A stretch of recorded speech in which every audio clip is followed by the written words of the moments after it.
Good afternoon, everyone, and welcome to the Dietrich College of Communication. I am Sarah Feldner. I'm the acting dean of the college, and I am very pleased to be the one who gets to welcome you all as we gather to celebrate a very exciting milestone in the Dietrich College and the renovation of what is one of the most exciting student learning spaces on Marquette's campus. Before we get too far in, I would like to welcome and thank a very familiar face to us, Dr. Kimo Ayun, who is the acting provost and executive vice president for academic affairs, but also who's very dear to our heart as the dean of our college, former dean of the college. Titles are a challenge right now. Many of us just came from the Alumni Memorial Union, where we honored 5 of our outstanding alumni award recipients for the Dietrich College of Communication. And as a college, we are really, truly blessed to have so many remarkable alumni and friends, not only accomplishing great things in their own professional lives, but passing down that passion for excellence to our communication students who are here. So these moments are always great, where you can see the alums who have the legacy and the students who they mentor, and you can imagine how it will continue in a beautiful space like we are in today. This dedication is a powerful example of innovation at its best. Innovating to create the best possible Marquette experience for students is a top priority of Marquette University and here in the Dietrich College of Communication. We are delivering on that priority in really big ways, thanks to the generosity of some truly remarkable families. We'll hear from all of them shortly, and we'll hear a little bit about the vision of our faculty and how they intend to continue to engage and transform our students with this space. But I'm going to stop here and bring up the individual who has been a part of this transformative initiative from the very start, Dr. Kimo Ayun. He came to Marquette as the dean of the Dietrich College of Communication in 2016, and he is now serving as the acting vice provost and the executive vice president of academic affairs. I think it's safe to say, though, and we all know, as he sends us pictures of us in our very own building, that his heart has really never left the Dietrich College and Johnston Hall. So though he may be in Zilber Hall, he's watching down of us, and we're really excited that he's here to be a part of our dedication today. Please welcome Dr. Ayun.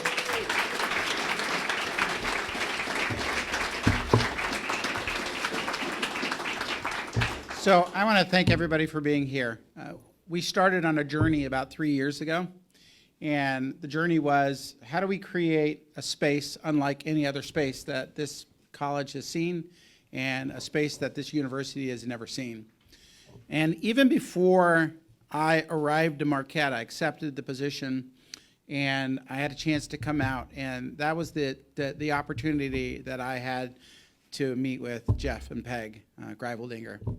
And we talked about the opportunities we had and the potential to really transform the experience for our students. And he was very clear that he was doing something for Bernice, Shanke Greiveldinger, his stepmom, and that he took that job very seriously. And I would say is just to say some of the outcomes, the trajectory of what student media has done as we have moved into this space is tremendous. And Mark? Where's Mark?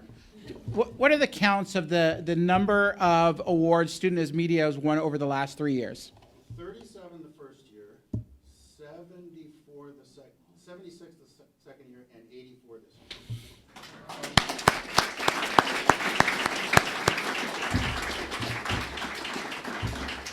So I expect them to crest the 100 mark next year. But it's because of people like the dedication of Jeff and Peg. And it truly has made a huge difference. And what I will say is it's been incredible getting to know both of them. I count them amongst my friends. They were some of the first people that I've met here. And none of this is possible without what they have done. And it's not just what they do here. They've done stuff on the first floor with the O'Brien Fellowship They've done stuff in the Jesuit residence hall with the stained glass. Every time I go and eat with the Jesuits, I also get to see their dedication on the wall inside of the lunchroom. Their commitment to Marquette is tremendous. So thank you for being a friend. Thank you for your commitment to our students. Thank you to commitment to our space here. And at this time, I'd invite Jeff to come up and say a few words.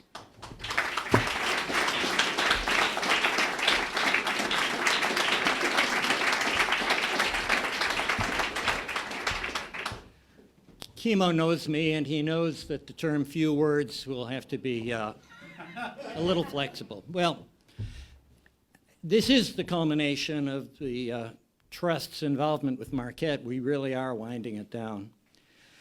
So I'd like to take a couple of minutes first, for those of you who don't know the story, to know about Bernice and Hal, my father, but also because I owe a whole bunch of people a whole bunch of thanks. This is a Jesuit story. Bernice and her brother grew up in a family, a blue-collar family. Her father was a toot-toot railroad engineer. Her mother immigrated from Germany as a young girl. They lived on the 500 block of North 33rd Street, a neighborhood that might have been reasonable at the time, still is manageable. They went to Catholic school at St. Rose. Her brother Ed went to Marquette High. She went to Holy Angels High. Both went to Marquette University.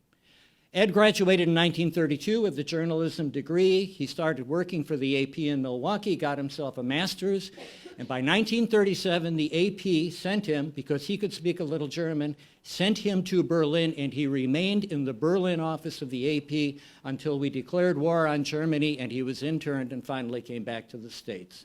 He spent all his time with the AP overseas, primarily in London and then in Scandinavia, and he retired out as the AP's Stockholm bureau chief.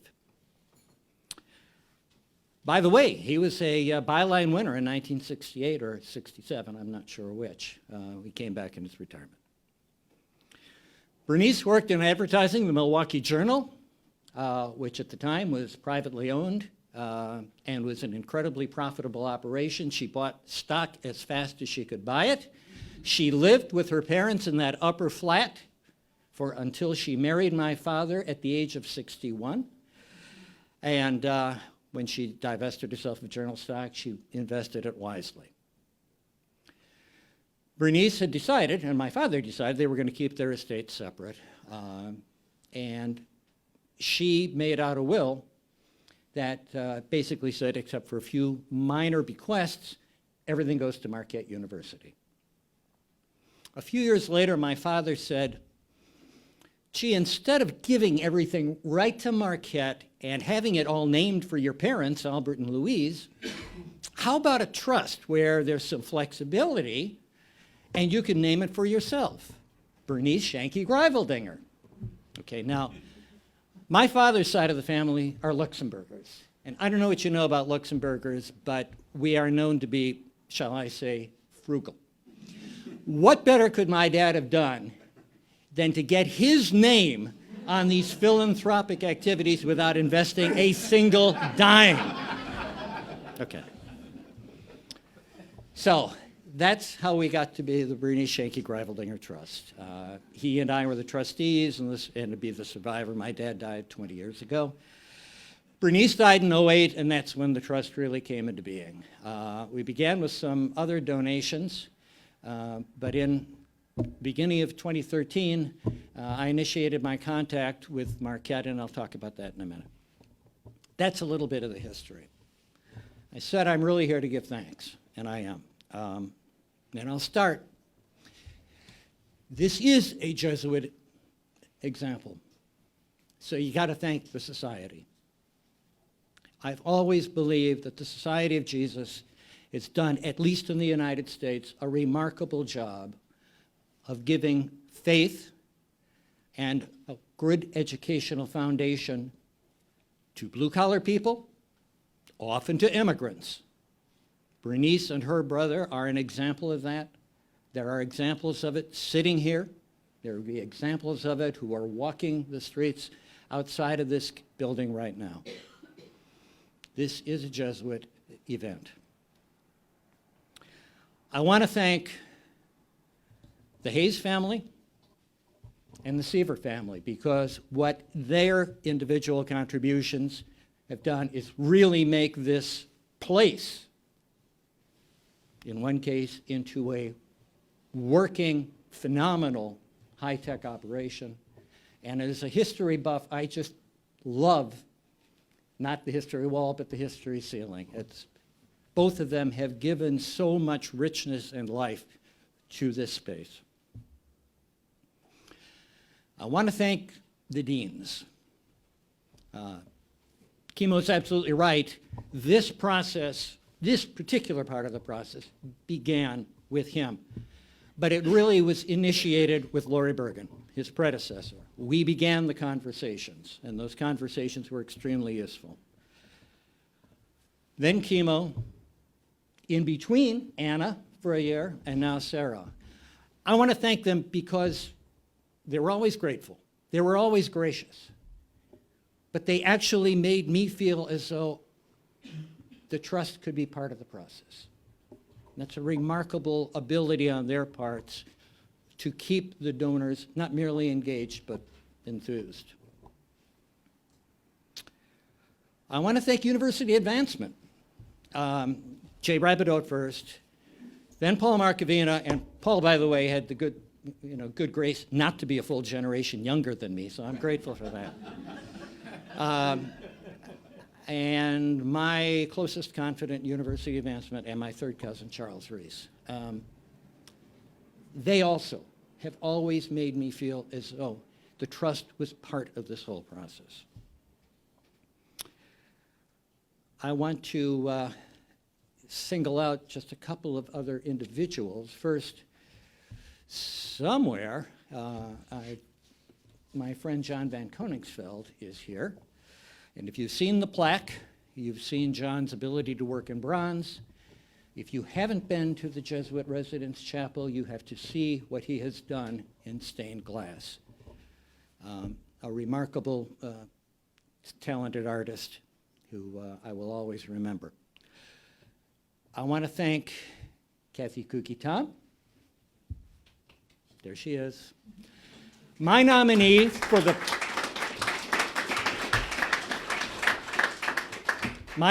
Project Manager of the Decade. We've worked together on 3 projects, and she's, oh, by the way, had 1 or 2 other minor projects for the university in between.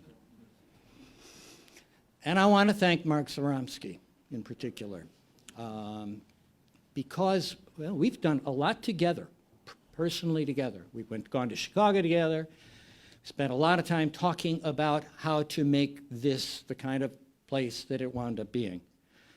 Mark embodied for me the spirit of student media. He gave me a person to look at and say, yeah, okay, I begin to understand what journalists and communicators do. But the final and the most important thanks is to student media. Student media as an entity, student media in the individuals who are the members of it now, were the members of it years ago. Bernice and Ed were both members. All of those wonderful alumni, most of them at least, were members of student media. It's the people that are going to make this worthwhile.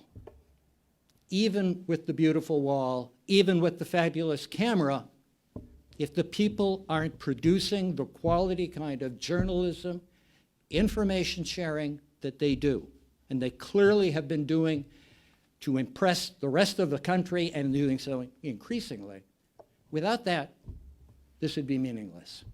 In effect, the Trust was making a bet on these young people. And right now it looks as though the bet came off well.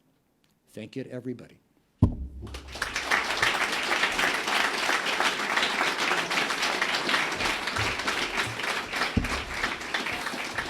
Thank you, Jeff. One of the things Jeff talked about is we made a trip to Chicago the very first semester that I was here, and they have a nice setup, and we looked at it, and I remember this conversation as we walked out. Jeff says, it looks good, but that's not us. And I knew we did the right thing here when the first time he walked into this space, he leaned over to me and he said, "That's much better than what they have at Chicago Loyola." So, we've been talking about this long process of preparing for this. And, one of the people that we have here is Patrick Thomas. And so those who don't know Patrick, Patrick's played a key role in student media here. Patrick was at all of the planning meetings from the first day. Patrick helped us with the vision from the student perspective. And he's also one of our success stories. Patrick graduated, and what was it, 6 or 7 months later?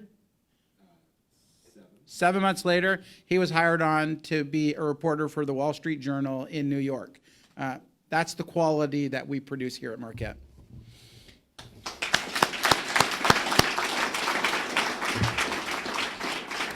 So I'm here working, and people tell me I need to meet Phil and Claire Hayes. And I get to meet a lot of alums, and one of the things that I'm sad about is I never had the chance to meet Jeannie.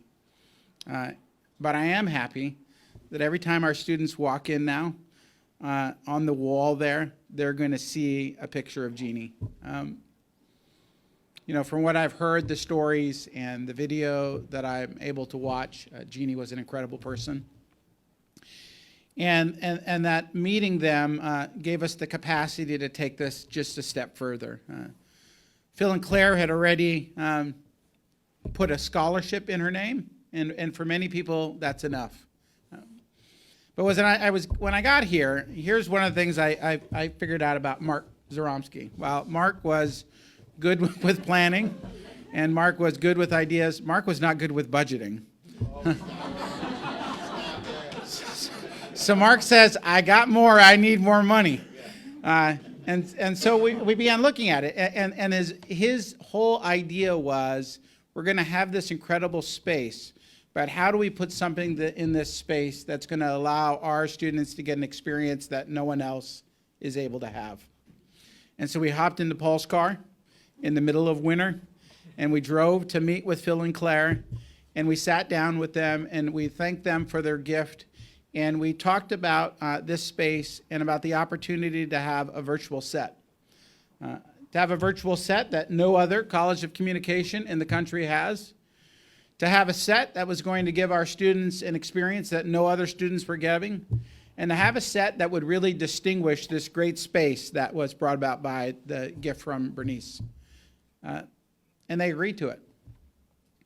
They set in motion something that while this would have been a great space, it wouldn't have that additional area.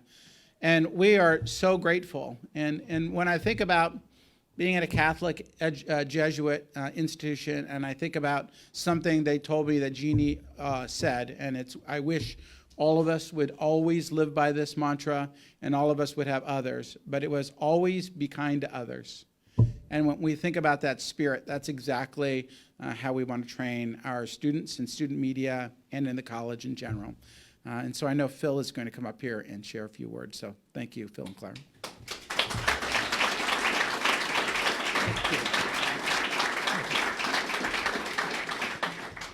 Thank you, Kimo. Yeah, that was a cold day in the winter when you came down to Elkhart, Indiana that day. But I just want to first just say thank you and just congratulations to all the people who were involved in this whole second floor. And it's amazing the difference between when Jeannie and I first came up and she was considering coming to Marquette, and then what it looks like today is amazing. So thanks internal people at Marquette and students and faculty and deans and then external people that contributed. So thank you all for that. I'm very honored to be representing Jeannie. Jeannie is watching over this meeting right now. She's here with us from above. And I just wanted, there's a lot of her friends are here and her relatives, so I just wanted to point out a few. So her mom, Claire, is here. And her grandfather can't be here. He's 95, he lives in Florida, but he is here in spirit also. He's listening to every minute of this. He's a Marquette grad as well. Her Aunt Jan is here, and her friend Kurt, and her cousin Julie. We also have her cousin Susan, and Susan's husband Bob, and Kinnear, and Rebecca Klopp and her fiance Sean is over here, who was Jeannie's associate at WREX when she worked there, and friends Tom Gerlach and Debbie, and also Tracy and Rich Spitznagel. And Tracy was in the honors presentation. She received an honor this morning from the, Physical Health Services, call it. So, but the story of the Hayes family is that Jeannie was the 5th generation of Hayes to attend Marquette. Now, the very first person who attended Marquette was C.J. Heppy, and he enrolled in 1881. Yeah, that wasn't not enough years there.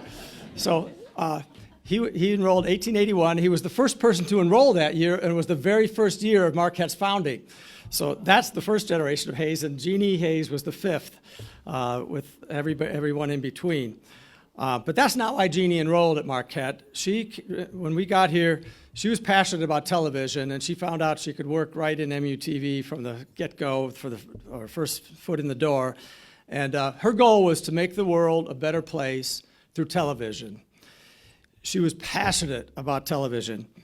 And as Dean Kimo said, her message was always to be kind to others, because she saw a lot of hatred and backstabbing in the world, and she just didn't like that. She graduated from Marquette in 2005. This room, this video system and technology is all about her.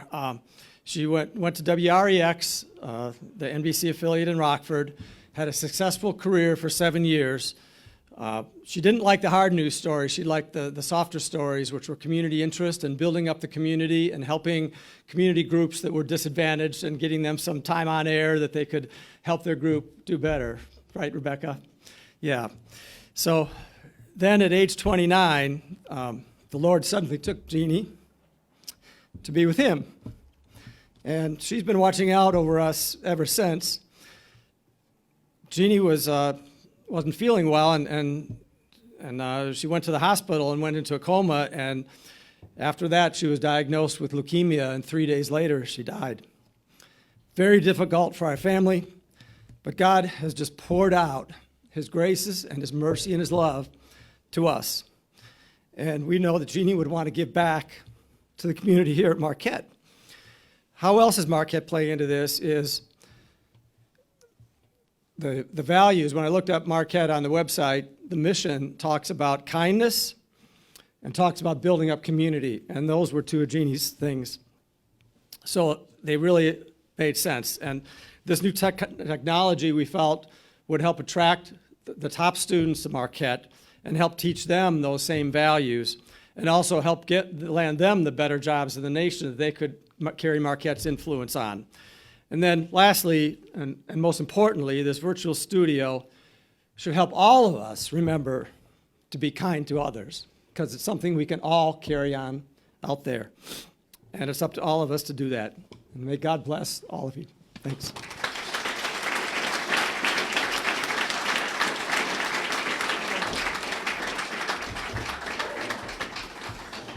So we're about 99% of the way through the project. And Mark, again, not so good with numbers, comes to me and said, we need a little bit to get us to the finish line. Because I want more, doesn't mean I'm not doing it. So into our lives comes Ray and Christine Seaver. And for those of you who know their son, where is Larson? Larson's up there somewhere. There he is with the bow tie. He's been a phenomenal addition to student media, and his parents were already paying his tuition, so I already would thank them for that. But in addition to that, on one of their visits when they came to see the experience we give our students here, and it's a unique experience in that when the students walk in on the first day, they're running a camera, they're running a teleprompter, they're in front of the camera, they are writing in the newspaper. And in fact, this year, second day of classes, we had students who just stepped on campus that were writing for the newspaper that was to publish the next day. Or was that the first day of classes? First day. So what a phenomenal experience to show up on your first day and the next day to see your name in print in a student newspaper. But on their way out, they said, we will help in any way that you need help. And so we went to them and said, we are so close to finishing this project. Would you be willing to step in? And they stepped in and really made this place sparkle at the end. And we thank them for their tuition dollars again. But we also thank you for all the support that you've given us and for entrusting Larson in our watch for 4 years as we helped him to grow. So I know Ray was going to come up and say something.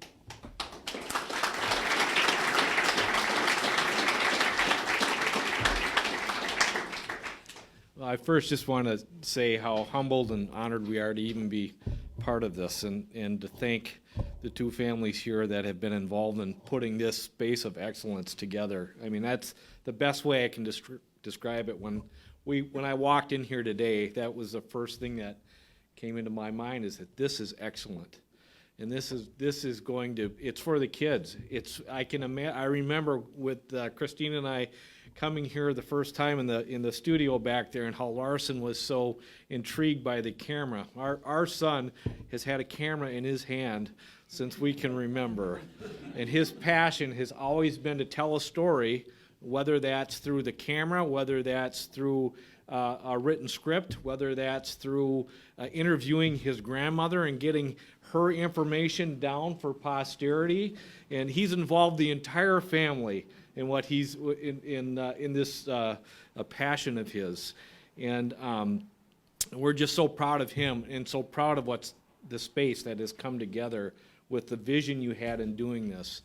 And it will have an impact. I was talking to Mark earlier today, and the ability to spark the imagination and the creativity of kids coming in here and seeing this space for the first time. It's got to be incredible, and we're proud to be part of it. And thank you to everybody at the university and the families that have been involved in having their kids attend here and being part of putting this space together. It's really an honor to be part of it. I also just want to, while I'm here, it was important. We do not have a Catholic Jesuit background as a family. But I had a business in Chicago for several years, and Larson was really intending to attend DePaul University. And, so it struck us, well, if you're going to look at DePaul, why not just take a look at Marquette and see what it has to offer? And the minute we stepped on the campus, and the minute he was behind the camera in that room, it was apparent that he wanted to be here. But important to us was the fact that you could say Jesus on campus here and be embraced, right? And to have that part of his education and what the Jesuits bring to the table as far as that holistic view, that spiritual view of everybody, that was very important to us. And we're blessed to have Marquette University in this city, where it's located, and how it's a blessing to everybody else. And we just want to say thank you for everything that's going on here. Thank you.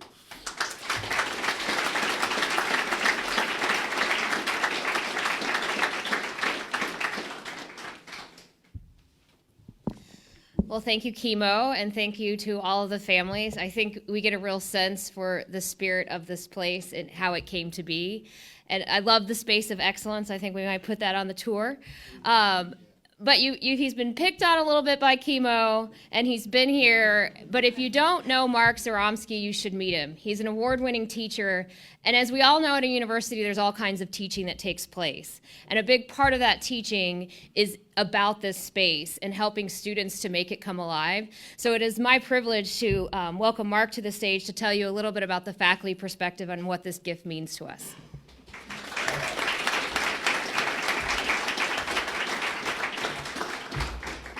Thank you, Sarah. Jeff and Peg, I've been a writer all my life, and I don't know how to say thank you. I don't know how we can properly express our gratitude to you. Fortunately, our students can. So when Jeff and Peg were here last fall for a sneak peek, the students wrote little messages on the glass walls, and they were all touching. I just want to read one from Sydney Sizon, who's our managing editor of the Tribune and our incoming executive director, so she'll be my boss next year. She wrote, "Thanks for rejuvenating our deep love for journalism, We will honor Bernice and your family in everything that we do. Your kindness and generosity are endlessly inspiring. Inspiring and transformative. This magnificent facility gives testament to the idea that space and behavior go hand in hand. We've made tremendous progress over the last couple of years to merge all of student media into one organization called the Marquette Wire. And this is kind of the final piece. We are now all truly one, not just in terms of converged content from all of our various platforms, not just in terms of covering breaking news, which we're really good at now, by the way, and those kind of things, but in culture as well. We truly are all one, and that's an amazing gift because the sky is absolutely the limit. So thank you very much. Phil and Claire, your wonderful donation has taken us to our newscasts and our sports program to new heights. What a wonderful tribute to your daughter. I am certain that your Jeannie and my Kate are watching down us with great joy. I am so glad that God brought us together. We are forever joined at the heart, and I appreciate that. And Ray and Christine, your gift was so unexpected and so timely. Let's not tell Jeff and Peg this, okay? Let's not tell Chemo this, okay? But we were a bit over budget. Just a bit. And we had to cut out a bunch of stuff. The cubbies for the newsroom and the history wall and a whole bunch of other stuff. And you came to our rescue, and thank you so much. And thank you for sharing Larson with us. He is an absolute delight. I'd like to recognize a couple of other everyday heroes of the renovation project. Kathy, I'm going to recognize you again. Kathy Kuyi-Tom, our project manager.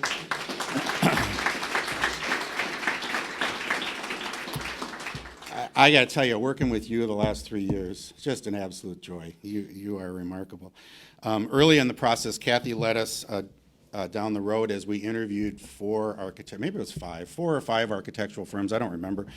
And in the end, it came down to the firm that designed the Loyola facilities at Chicago and Korb and Associates of Milwaukee.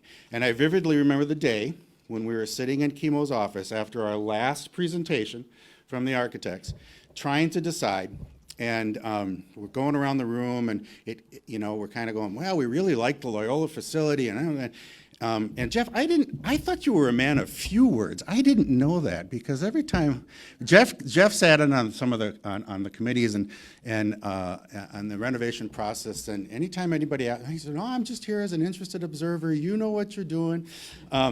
So I didn't know that you were giving long speeches like that. That's awesome. So we went around the room, and Chemo looked at Jeff and said, "Jeff, what do you think?" And Jeff said, "Well, that Chicago firm might be good enough for the second best Jesuit institution in the country, but not ours." And so we hired Korb, and I am so glad we did. Jason Korb and Naren Olker are here today. Thank you so much. Please thank everybody at your firm. You did amazing work.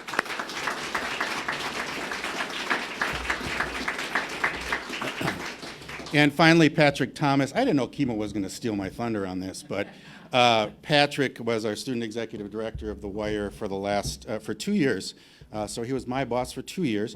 And he sat on every committee, every renovation committee, the big committee, and all the subcommittees, worked his butt off for 2 years, knowing full well he was going to graduate and not be able to enjoy the fruit of his labors. So thank you for your hard work. You've done good. So one of the many great things about Marquette is that we're not just dedicating this space today, we're blessing it as well.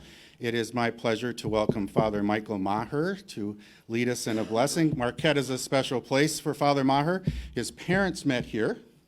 His father taught anatomy at both the medical and the dental schools. Mom got a bachelor's and a master's degree from here. Father Maher teaches in the history department and is the pastoral minister for Wells Residence Hall. Father Maher, just so you know, we had a technical problem last week in our live newscast. in the control room. And one of the students turned around and said, well, that's because the facilities haven't been blessed yet. Pressure's on. Would you please come lead us in prayer? It says also here, comments.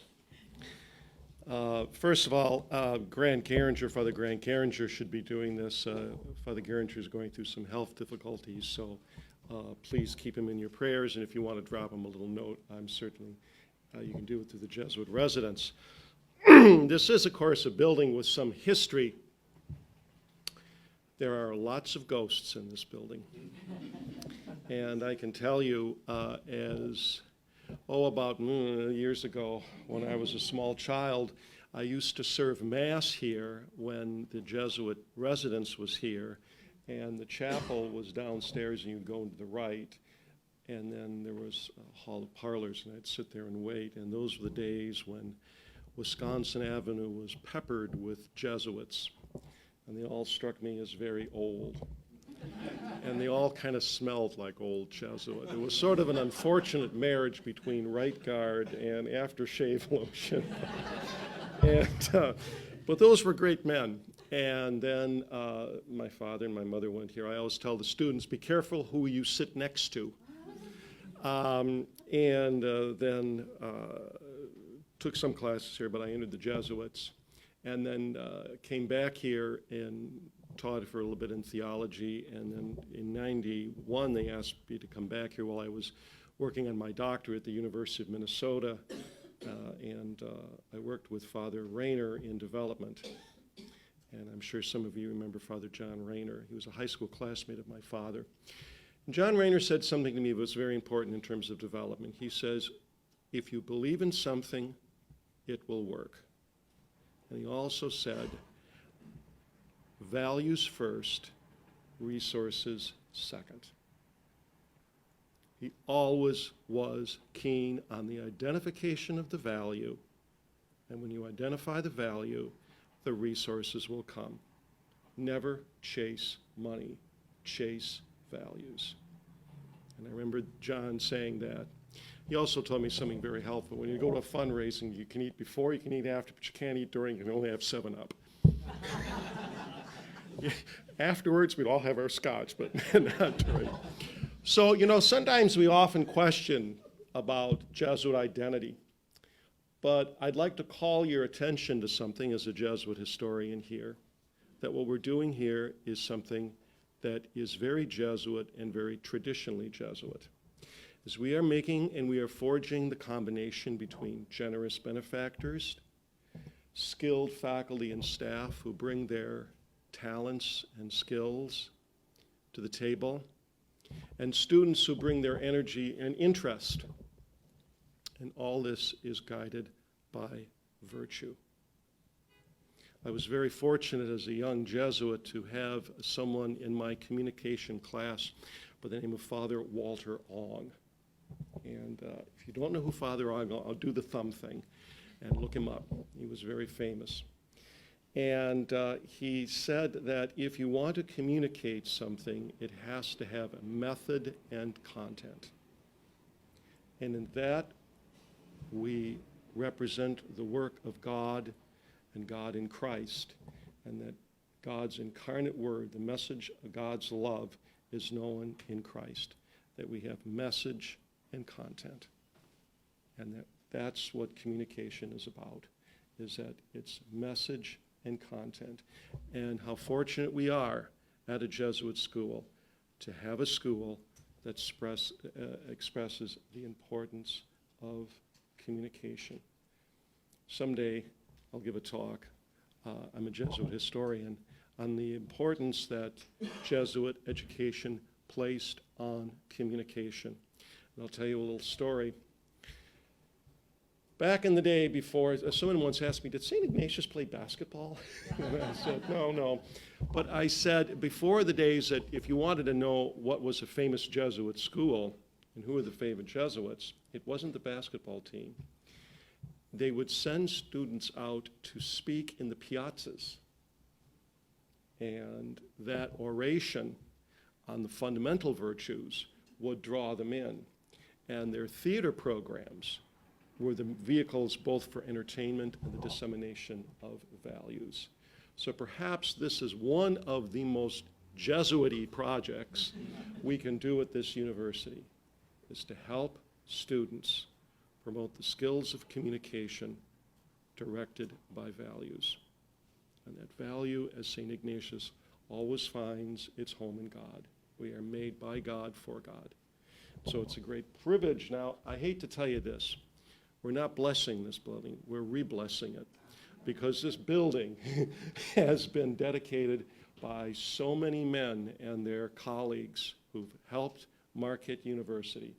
We truly stand on the shoulders of giants. I was told specifically, don't get anything wet with a wire coming out. So, let us pray. Good and loving God, we ask that you send your blessing upon us. We ask that you bless our benefactors in thanksgiving for their great kindness. We ask that you bless our students, that they may be ever attentive to your will in bringing about your kingdom. And we ask that you bless our faculty and our staff, that they may be instruments of your knowledge. And we ask this blessing through Christ our Lord. Amen. So, I'll go around and get the rest. Thank you.